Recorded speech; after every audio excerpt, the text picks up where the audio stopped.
के क्वेश्चंस देखेंगे। इससे पहले हम लोगों ने एनसीईआरटी के एक्सप्लेनेशन देखे थे मियोसिस का, तो उसे जाके देख लीजिएगा। उसके बाद ये क्वेश्चन कर लीजिएगा।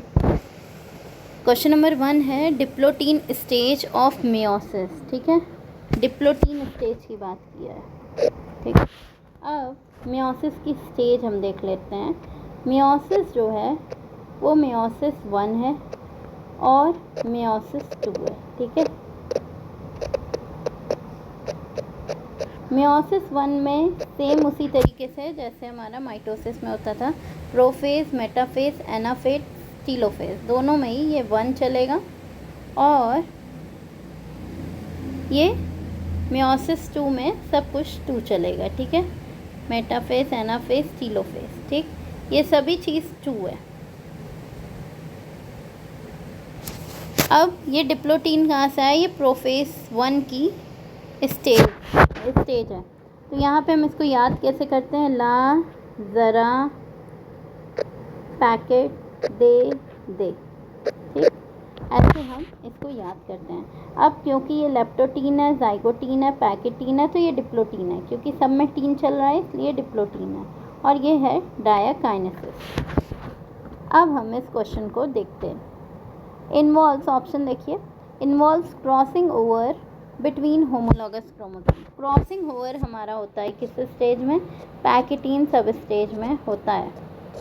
ठीक, कैन लास्ट फॉर मंथ और year in the oocyte of some vertebrate. ये होता है हमारा डिप्लोटीन में। डिप्लोटीन में क्या है? सस्पेंड होता है oocytes ऑफ सम वर्टिब्रेट। वो सस्पेंड हो जाता है, उसकी जो ग्रोथ है वो रुक जाती है। किस स्टेज में? डिप्लोटीन स्टेज में रुक जाती है। Involve synapsis of homologous chromosomes. Synapsis कहाँ से हो रहा है? साइनेप्सिस जो है, साइनॉप्सिस नहीं, साइनेप्सिस। ठीक है, जाइगोटीन सब स्टेज में होता है। और मेटाफेज 1 में ट्रांजिशन ये डायाकाइनेसिस करता है, डिप्लोटीन नहीं करता। ठीक, ये किस में करता है? ये diakinesis represents transition to metaphase 1। तो डिप्लोटीन स्टेज ऑफ मियोसिस का आंसर हो जाएगा हमारा 2।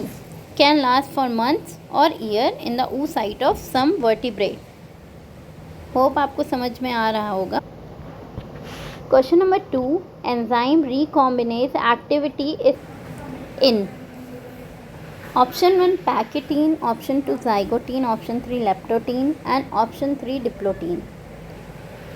एंजाइम रिकॉम्बिनेज की बात किया है। रिकॉम्बिनेज मीन्स रिकॉम्बिनेशन से एसोसिएटेड है। रिकॉम्बिनेशन का मतलब क्रॉसिंग ओवर। ठीक, क्रॉसिंग ओवर कहाँ पे हो रहा है? क्रॉसिंग ओवर हमारा होता है पैकेटीन सब स्टेज में होता है। पैकेटीन सब स्टेज में होता है। The fruit fly, question number 3, the fruit fly has 8 chromosome. 2n value, 2n की वैल्यू कितनी दी है? 8 in each cell. During zygote stage of meiosis 1, what would be the number of bivalent और tetrad हमें बताना है। इसका मतलब 2n = 8 का मतलब है कि उसमें टोटल नंबर ऑफ क्रोमोसोम कितने हैं? टोटल क्रोमोसोम कितने हैं? 8 हैं। ठीक, अब बाइवेलेंट में क्या करते हैं? ये 2 क्रोमोसोम आपस में पास में आते हैं। ठीक है, पास में आते हैं, सॉरी, हाँ, बाइवेलेंट क्रोमोसोम, सॉरी, ये आते हैं और पास में ऐसे आके चिपक जाते हैं और यहाँ साइनेप्टोनिमल कॉम्प्लेक्स के थ्रू, तो ये होता है बाइवेलेंट। और टेट्राड, इसको हम टेट्राड कहते हैं, जिसमें 2 क्रोमोसोम है, 2 सेंट्रोमियर होता है और हमारे पास 4 क्रोमैटिड्स होते हैं और साइनेप्टोनिमल कॉम्प्लेक्स से ये आपस में जुड़े होते हैं। तो नंबर ऑफ टेट्राड और बाइवेलेंट कैसे निकालेंगे? यहाँ पे 2 लोग मीन्स एक पेयर इन्वॉल्व होता है, तो इसमें कितने पेयर हो गए? 4 पेयर हो गए। तो यही क्या हो जाएगा? ये जो 4 पेयर है वही हमारा क्या हो जाएगा? टेट्राड है। ठीक, कितने पेयर हैं उसको हम बाइवेलेंट और टेट्राड कहते हैं। तो आंसर इसका हो जाएगा, आंसर हो जाएगा 4। Option 3 is the correct answer. Question number 4, reduction division will occur in. Reduction division हमारा 2n सेल में होता है, मीन्स जो डिप्लॉयड सेल होते हैं उसमें रिडक्शन डिवीज़न होता है। तो डिप्लॉयड सेल हमारा इसमें कौन सा हो जाएगा, मियोसाइट हो जाएगा। और ये पॉलन ग्रेन भी n है, एम्ब्रियो सैक भी हैप्लॉयड है, कोनिडिया भी हैप्लॉयड है। Next question number 5, how many meiotic division are required to produce 32 pollen grain। इस क्वेश्चन को सॉल्व कैसे करेंगे। अब हम जानते हैं कि एक meiotic डिवीज़न मीन्स यहाँ पे जब हम एक मियोसाइट लेते हैं या पॉलन मदर सेल लिए तो उससे मियोसिस 1 के बाद, ठीक, मियोसिस 1 के बाद हमें 2 हैप्लॉयड सेल्स मिलते हैं। अब ये 2 हैप्लॉयड सेल मियोसिस 2 के बाद ये टोटल 4 हैप्लॉयड सेल्स बनाते हैं। इसे हम कहते हैं डायड और इसे हम कहते हैं टेट्राड। एक सेल से कितना बन रहा है, एक सेल से कितने पॉलन ग्रेन बन रहा है, एक पॉलन मदर सेल से कितने पॉलन ग्रेन बन रहा है, 4। तो 32 पॉलन ग्रेन किससे बना होगा। 32 पॉलन ग्रेन के लिए हम नंबर ऑफ़ पॉलन ग्रेन निकालना है हमें, ठीक है। Number of pollen grain 32 divided by 4, तो नंबर ऑफ़ पॉलन ग्रेन हमारा आ जाएगा 8। Means number of pollen grain नहीं, नंबर ऑफ़ मेयोटिक डिवीज़न, एक मेयोटिक डिवीज़न, ठीक, यहाँ पे सेल भी होता है, एक मदर सेल से 4 पॉलन ग्रेन बन रहे हैं। तो अगर 32 मदर सेल होता तो उससे 8 पॉलन ग्रेन बनता।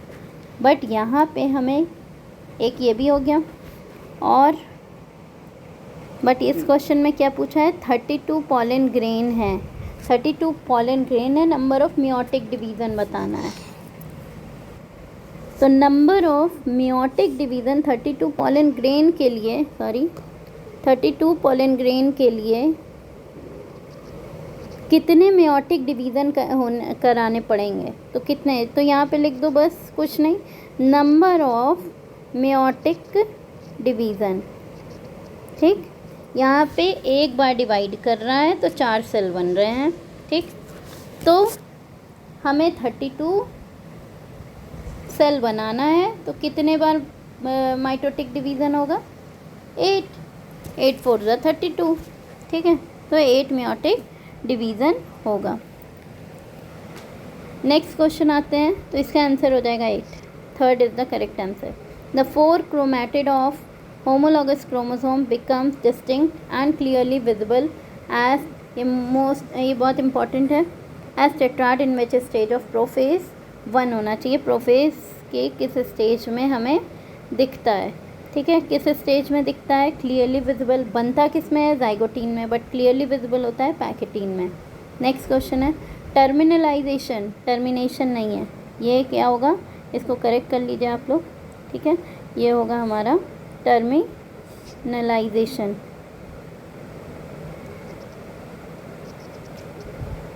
ठीक। Terminalisation of x shaped structures form during, यहाँ पे एक्स शेप्ड स्ट्रक्चर मतलब क्या हो गया, कियाज़मेटा की बात कर रहा है उसका, है ना। कियाज़मेटा का टर्मिनलाइजेशन किस स्टेज में होता है, तो याद कर लीजिए ये डायाकाइनेसिस में होता है, ठीक। डायाकाइनेसिस जब आप एक्सप्लेनेशन देखेंगे तो उसमें बहुत अच्छे से समझाया गया है।